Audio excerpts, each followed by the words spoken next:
niin, terve! Mä oon Saukki. Ja tää on toinen video, missä mä kokeilen tätä suomen kieltä. Tänään ihmetellään vähän noita tärinäraitoja. Mä ajan nyt nelostietä täällä Kärsämäeltä pohjoiseen. Ja tämmöisellä kolmipyöräisellä niin tässä ei ole paljon muuta vaihtoehtoa muuta kuin ajaa tässä kaistalla.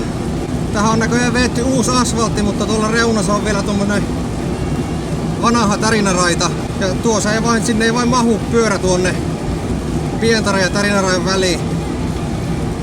Ja mutta nyt tää muuttui tämmöiseksi. Tässähän tää mahtuu, tässä on uutta tärinäraitaa. Ja tässä onkin ihan hyvä. Tää mahtuu tämmönen.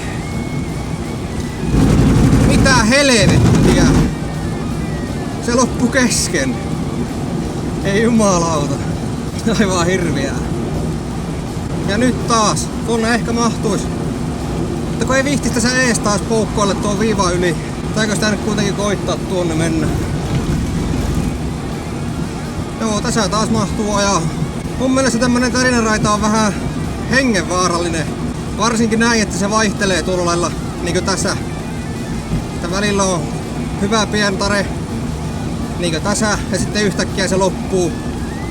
Se on vaan hirveän vaarallinen mun mielestä. Ja tärinärajat muutenkin mun mielestä ne on aika vaarallisia. Kun nehän on pohjimmiltaan sen takia, että se herättää nukkuvan autoilijan. Mutta kun mun mielestä nukkuvia autoilijoita ei saisi olla liikenteessä ollenkaan. Ja sitten mitä luulette, että tapahtuu, kun semmonen nukahtanut autoilija osuu tämmöiseen tärinäraitaan, niin mitä se tekee? No sehän tekee tietenkin äkkinäisen korjausliikkeen ja sit se on tuolla vastaantulijoiden kaistalla. Oi saatana! Ei perkele. Vittu, että on vaaralliset nää tärinärajat täällä. Niin, onko se sitten kiva, että autoilija vaarantaa oman terveytensä lisäksi myös vastaantulijan terveyden? Mun mielestä se ei ole kovin hyvä juttu. Jaha, taas mahtuisi tuonne Pientareelle. Eri touhua. Mun mielestä näistä tärinäraidoista pitäisi luopua. Ja ei nyt tää taas muuttu tämmöiseksi. Vittu! Onpa nyt tosi kiva tässä sitten. Ei tässä kannata muuta kuin pysyä täällä kaistalla. Tää on ihan perseestä tämmönen. Nyt tuossa taas olisi hyvä pientari, mutta se kuitenkin loppuu kohta. Nää hajoaa pyörä ja renkaat ja kaikki, kun osuu tommoseen vanhanmalliseen tärinäraitaan. Tää uudemmallinen, tässä on ihan. Tää ei oo niin perseestä, mutta sekin on leviä ja huono, ei siinä voi päällä ajaa, se on epämiellyttävää. Niin mun mielestä pitäisi luopua noista tärinäraidoista ja antaa semmoista nukkuvia autoilijoiden vai ajaa tuonne mehtään, niin ne ei siellä sitten hirveästi vaaranna muita. Mitäs te ootte mieltä? Pistäkääpä kommenttia tuohon alle.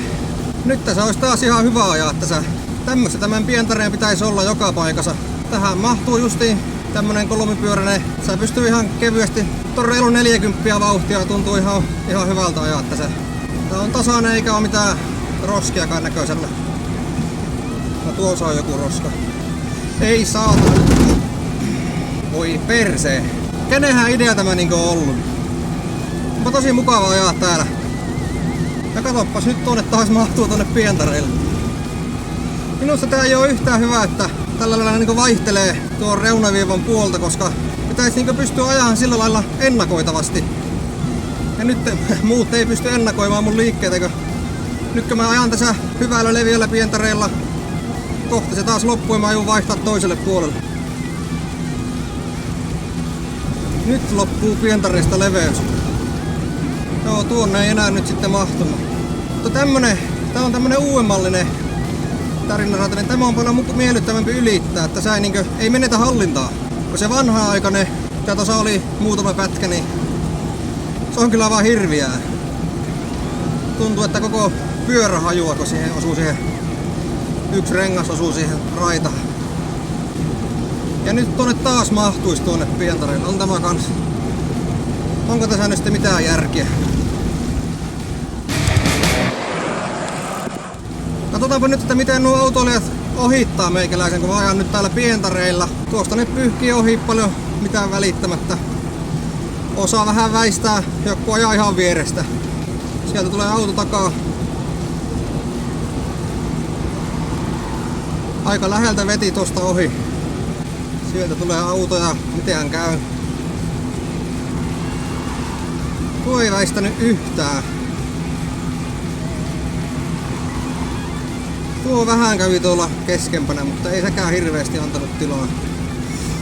Mutta katsotaanpa nyt miten nuo autoilijat ohittaa, kun ajan tässä kaistalle. Nyt ne vähän niinkö ne joutuu jää tuonne mun taakse ja tulee paljon niinkö mun mielestä turvallisempia ohituksia. Niinkö tämäkin ohitti ihan kunnolla. Katsotaanpas minkälainen ohitus tulee, kun tuolta tulee vastaan tulijoita takaa ja se oikein niinkö mahtuis ohi. Turvallisintahan olisi jäädä tuohon taakse odottaa ja sitten mennä kunnolla ohi. Joo, ja justiin näinhän tässä käy. Heti tuli kunnollinen ohitus ja siellä oltiin kameran kanssa. Olipa yllätys. Ja siinä oli kunnollinen ohitus. Ja se oli turvallinen ohitus. Kyllä tää nyt minusta näyttää siltä, että tässä on paljon turvallisempi ajaa tässä kaistalla. Siinä vähän sitten nuo autoillekin herää ja ohittaa kunnolla.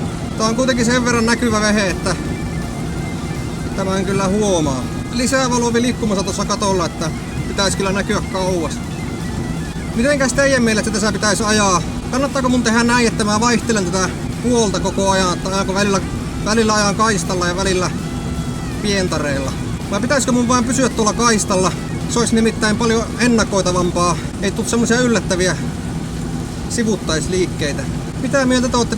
Pistäkääpä siitäkin kommenttia tuohon alle. Mutta en sitten tiedä. Lain mukaan mun pitäisi varmaan ajaa niin reunassa, kun on turvallista. Mun mielestä tässä on turvallisinta. Tuonnehan periaatteessa mahtuisi nyt tuonne pientareille. Mutta kun ei tässä nyt taas tiedä, kun tää on mulle outo tie, mä en nyt tässä ennen pyöräily, että ei mulla ole mitään tietoa milloin tuo loppuu tuo hyvä pientari. Sitten mä joudun yhtäkkiä siirtyä tänne kaistan puolelle. Ei sekään oikein ole hyvä. Joo, ihan sopiva vauhti tässä 58. Näköjään pikkusen loivaa alamäkiä. Taitaa olla vielä vähän myötätuulta. No en tiedäkö. Näette, että puullatot ei oikein liikukaan hirveästi. Sieltä tulee ohitus. Noin. Oli hyvä ohitus. Mutta joo, en mä tiedä. Eiköhän tässä nyt ollut kaikki, mitä mulla oli sanottavana. Pistäkää kanavatilauksia, jos tää tuntuu mielenkiintoiselta sisällöltä. Mulla on aika paljon näitä velomobiili- ja nojapyöräaiheisia videoita. Ei kai siinä. Kiitos kun katsoit ja nähdäänpä sitten ensi videolla. Morjens!